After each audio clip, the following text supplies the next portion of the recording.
Exit the Gungeon was released last year as kind of the mobile story way of ending Enter the Gungeon, which as we all know is a very challenging roguelike, probably one of the better games released in the last decade for the genre. And Exit the Gungeon was designed primarily for mobile and being ported over to the PC, and it does show with both its design and control interface. Now, unfortunately, it didn't quite hook me as well as Enter. But our story is that the titular Gungeon is falling apart, and our heroes are now forced to escape via our very, very expansive elevator system. So, the basics of the game remain. You're going to be shooting all manner of gun-based enemies with a variety of crazy weapons as you try to avoid taking damage, and you have your use of blanks in the form of smart bombs. And as you play, you'll get to more dangerous areas, unlock new passive items, and of course make use of each one of the character's basic abilities. As you play through, a major part of Enter the Gungeon was the skill focus on dodging attacks, and the game actively rewarding you based on how well you played. And that returns with Exit. How this basically applies is that anytime you are dodge rolling or in the air, you are going to have iframes or be able to avoid any bullets or obstacles. The game calls it a upward dodge roll, not exactly a jump there. And this is very important because the game measures how well you're playing it, similar to Enter. If you look in the upper right, you'll see kind of like a dice spinning around.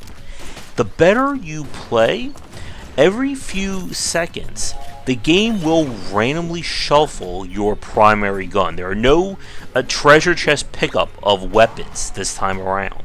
Instead, the game will give you a random gun based on the available pool that you've unlocked via play, and the better you play, the greater the chance you're going to get a better gun.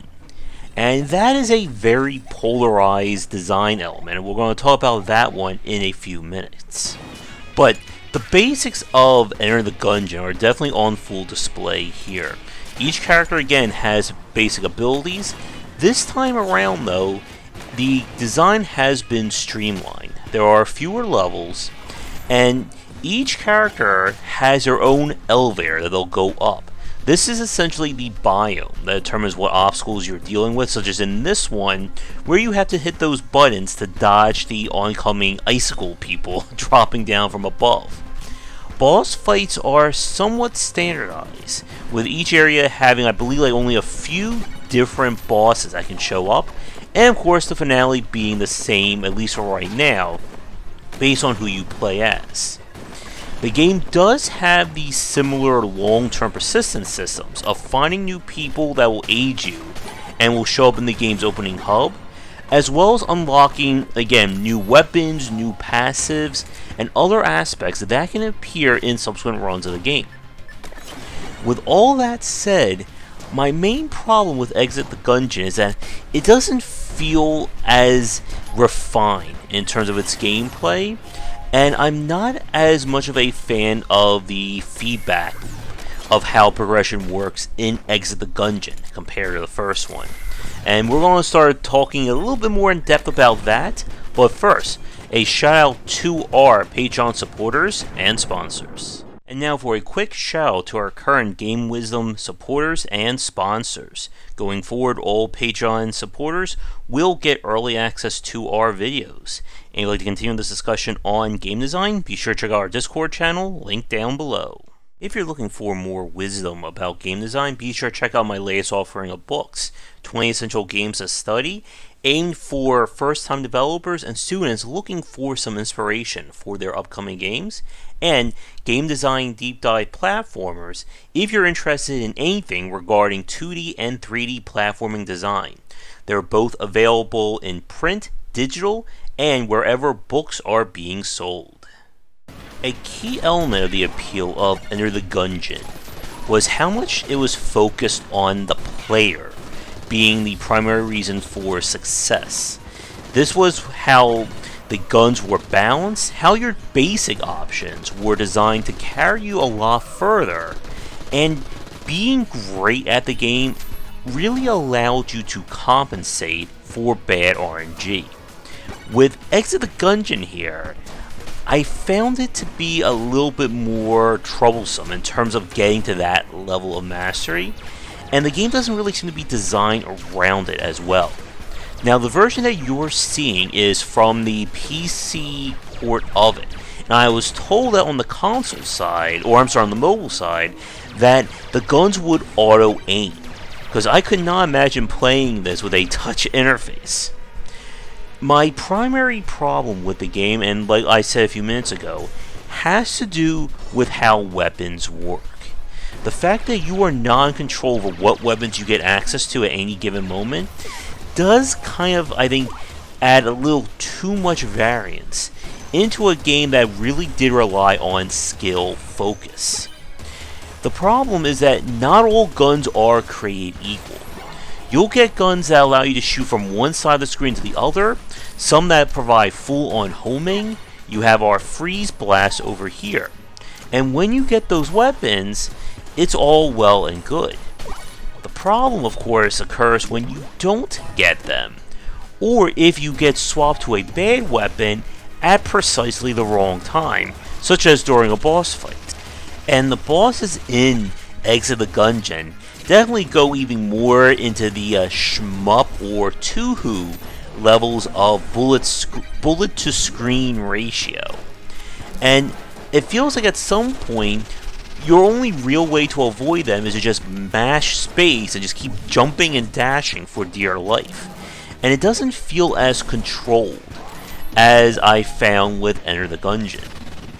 Now, the game, again, has very long-term persistent elements in unlocking more weapons and features that can show up in subsequent plays.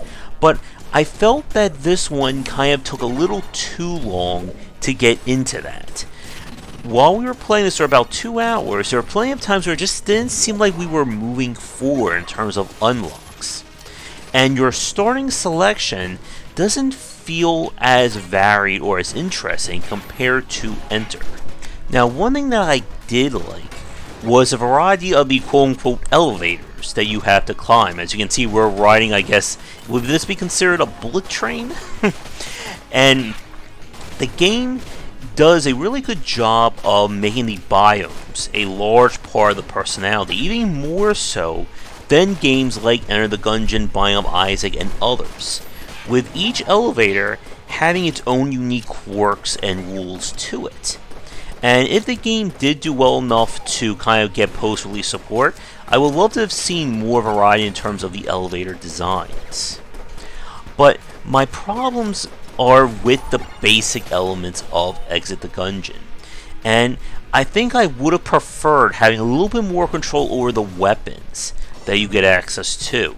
Maybe if they wanted to keep that same kind of cool, being cool system, where the better you play, the better the rewards you get, allowing you to give the player a choice between specific guns, maybe at set points during an elevator.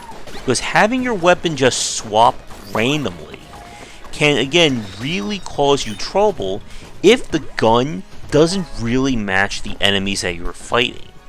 For instance, there are several cases where, while trying to fight enemies at long range, the game decided to give me a bubble gun, which only works really effectively in short-range combat. And you can see just how bad things get from there. And this is compounded again on the fact that the game really wants you to play as perfectly as you can, with rewards for beating bosses without taking damage, and again, your limited way of restoring health and blanks. If you're a huge fan of Exit the Gungeon, and you don't mind, again, kind of the differing elements of difficulty, I would say give this one a check. And if you are playing or you're looking for a mobile game that certainly has some variety and challenge to it, then definitely give this one a check. I know this was one of the more popular ones, I think, featured on the Apple Arcade. But with that said, that's going to do it for this, I guess, mini review of the game. Thank you so much for watching. If you're working on an upcoming game and you'd like me to take a look at it, please don't hesitate to get in touch. and come back for daily discussions on game design here, and on game wisdom, where we examine the art and science of games. Have a great night, and I will see you all next time. Thanks for watching the video. If you enjoy things, be sure to do all the liking and subscribing that the kids are doing these days. Check out our Discord channel linked down below where we hang out and chat game design, and come back later tonight for our regular streamings. But that's it, and tune in for more great content here and on Game Wisdom, where we examine the art and science of games.